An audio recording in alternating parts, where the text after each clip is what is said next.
Hi friends, എല്ലാവർക്കും നമസ്കാരം. ഞാൻ ഗീതാജിയാണ്. ഇന്നത്തെ വീഡിയോ ഉടുപ്പി ചന്ദ്രമൗലീശ്വര ക്ഷേത്രം. വീഡിയോയിലേക്ക് കടക്കും മുമ്പ് ഒരു ചെറിയ റിക്വസ്റ്റ് കേട്ടോ. നിങ്ങൾ ആദ്യമായിട്ടാണ് വീഡിയോ കാണുന്നതെങ്കിൽ മറക്കാതെ ചാനലിൽ സബ്സ്ക്രൈബ് ചെയ്യണം കേട്ടോ. വീഡിയോയിലേക്ക് ഒരിക്കൽ കൂടി എല്ലാവർക്കും സ്വാഗതം.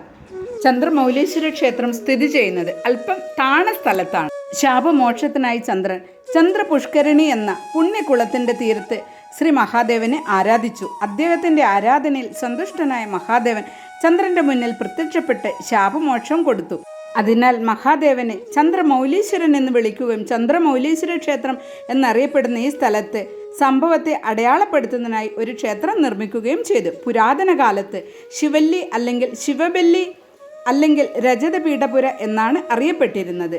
ദക്ഷ പ്രജാപതിയുടെ ശാപത്തിൽ നിന്ന് മോചനം ലഭിക്കുന്നതിനു വേണ്ടി ചന്ദ്രദേവൻ മഹാദേവനെ തപസ്സനുഷ്ഠിച്ചത് ഇവിടെയാണ്. അങ്ങനെയാണിത് ചന്ദ്രമൗലീശ്വര ക്ഷേത്രമായത്. സംസ്കൃതത്തിൽ ഉടു എന്നാൽ നക്ഷത്രം എന്നും പ എന്നാൽ നേതാവ് എന്നും അർത്ഥം. നക്ഷത്രങ്ങളുടെ അധിപൻ ചന്ദ്രനായതിനാൽ ഈ സ്ഥലം ഉടുപ്പി എന്നറിയപ്പെട്ടു. 13-ാം നൂറ്റാണ്ടിൽ ശ്രീ മധ്വാചാരിയാണ് മഠത്തിൽ ചന്ദ്രമൗലീശ്വര ക്ഷേത്രത്തിന് മുന്നിൽ ശ്രീകൃഷ്ണ പ്രതിമ സ്ഥാപിച്ചത്. ചന്ദ്രമൗലീശ്വര അനന്തേശ്വര ക്ഷേത്രങ്ങൾ സന്ദർശിച്ചതിനു ശേഷം വേണം ശ്രീകൃഷ്ണ ദർശനം നടത്തുവാനായിട്ട്. ചന്ദ്രമൗലീശ്വര ക്ഷേത്രം അല്പം താഴെയും അതിന് തൊട്ടടുത്ത് തന്നെ അല്പം മുകളിലായിട്ടാണ് അനന്തേശ്വര ശിവക്ഷേത്രം സ്ഥിതി ചെയ്യുന്നത്. ഉടുപ്പി റെയിൽവേ സ്റ്റേഷനിൽ നിന്നും ഏകദേശം 3 കിലോമീറ്റർ മാറി പടിഞ്ഞാറായിട്ടാണ് ഈ ക്ഷേത്രം സ്ഥിതി ചെയ്യുന്നത്. ചന്ദ്രമൗലീശ്വര ക്ഷേത്രത്തിൽ നിന്നും തൊഴുതിറങ്ങുമ്പോൾ കാണുന്നതാണ് ഈ ക്ഷേത്രം. ഇത് സുബ്രഹ്മണ്യ സ്വാമിയുടെ ക്ഷേത്രമാണ്.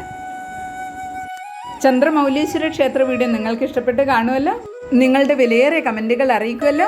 വീഡിയോ ഇഷ്ടപ്പെട്ട് കഴിഞ്ഞാൽ ലൈക്ക് ചെയ്യുവാനും ഷെയർ ചെയ്യാനും മറക്കരുത്. മറ്റൊരു ഉടുപ്പി ക്ഷേത്ര വീഡിയോയിലൂടെ നമുക്ക് വീണ്ടും കണ്ടുമുട്ടാം. ഹര ഹര മഹാദേവ്.